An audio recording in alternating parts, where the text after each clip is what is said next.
Hello friends, Bigg Boss season 7 കുറിച്ചുള്ള ഒരു വീഡിയോയുമായിട്ടാണ് ഞാനിന്നും നിങ്ങൾക്കൊപ്പം എത്തിയിട്ടുള്ളത്. ബിഗ് ബോസ് സീസൺ 7 വൈൽഡ് കാർഡായിട്ട് എത്തിയിട്ടുള്ള 5 ആളുകളെക്കുറിച്ച് ഒന്നും പറയാതിരിക്കാൻ നിവൃത്തിയില്ല. ശരിക്കും പറഞ്ഞാൽ നാണക്കേടാണ്. എവിടെ നിന്ന് ബിഗ് ബോസിന് കിട്ടി ഈ 5 പേരെ എന്ന് സംശയിക്കേണ്ടിയിരിക്കുന്നു. ആദ്യമൊക്കെ കരുതിയത് കുറച്ച് പേരൊക്കെ എത്തിയത് അനുമോളെ സപ്പോർട്ട് ചെയ്യാൻ വേണ്ടിയാണെന്നാണ്. ഒരു പരിധിവരെ അങ്ങനെയാണ്. ജിഷനും പ്രവീണും ഒക്കെ ചെയ്യണ ജോലി അത് തന്നെയാണ്. പക്ഷേ നാണക്കേടെന്ന് പറയട്ടെ, വന്ന 5 വെറും വേസ്റ്റ് കണ്ടസ്റ്റൻറ്റുകളാണ് എന്ന് പറയാതിരിക്കാൻ നിവൃത്തിയില്ല.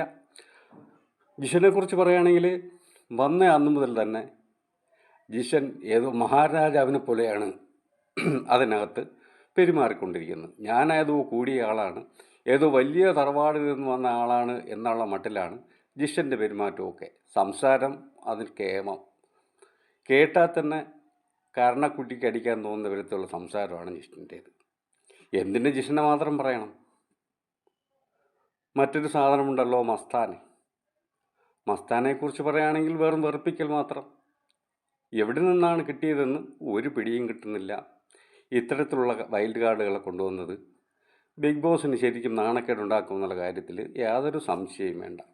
ലക്ഷ്മിയെക്കുറിച്ച് ഒരല്പം പറയാതിരിക്കാൻ പറ്റൂലല്ലോ.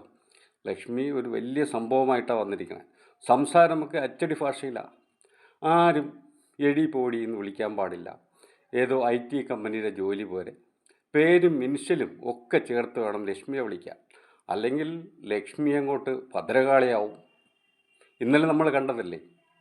ബിഗ് ബോസിലുള്ള മറ്റ് പെൺകുട്ടികളെക്കുറിച്ച് ലക്ഷ്മി പറഞ്ഞത് എന്താണെന്ന് നമ്മൾ കേട്ടു. വീട്ടിൽ കയറ്റാൻ കൊള്ളാത്തവരാണ് പോലും. ആരെയൊക്കെയാണ് വീട്ടിൽ കയറ്റാൻ കൊള്ളാത്തവർ? ലക്ഷ്മി ഒന്ന് പേരെടുത്ത് പറയണം. ആദില നൂറയെക്കുറിച്ചാണോ പറഞ്ഞത്, അതോ മുഴുവൻ കുട്ടികളെക്കുറിച്ചാണോ? എന്തായാലും കുട്ടികളിലെന്ന് എനിക്ക് പറയാതിരിക്കാൻ നിവൃത്തിയില്ല. കൊച്ചുകുട്ടികളാണ് എൻ്റെ കാഴ്ചപ്പാടിലും എൻ്റെ പ്രായത്തിൽ നിന്നും ഞാൻ നോക്കുമ്പോഴും.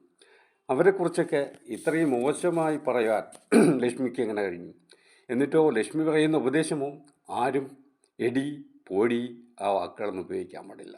തികച്ചും അച്ചടി ഭാഷ മാത്രമേ ബിഗ് ബോസിനകത്ത് ഉപയോഗിക്കാവൂ എന്നാണ് ലക്ഷ്മിയുടെ പക്ഷം. പക്ഷേ ലക്ഷ്മി ചെയ്യുന്നതോ നേരെ തലകുത്തനെ. എന്തൊരു വിരോധാഭാസം! എവിടെ നിന്നാണ് കിട്ടിയതെന്ന് വീണ്ടും നമുക്ക് ചിന്തിക്കേണ്ടിയിരിക്കുകയാണ്. അതുപോലൊരു സാധനമാണ് പ്രവീൺ എന്ന് പറയാം. പ്രവീൺ എന്തിനു വന്നുവെന്ന് എനിക്ക് ഒട്ടും മനസ്സിലാവുന്നില്ല. കുറച്ച് പുറത്തെ കഥകളൊക്കെ ഇവിടെയുള്ള ആളുകളുടെ ചെവിയിൽ പറഞ്ഞു കൊടുക്കുകയും അവരെ വായിൽ നിന്ന് എന്തെങ്കിലുമൊക്കെ കുറച്ചെടുക്കുകയും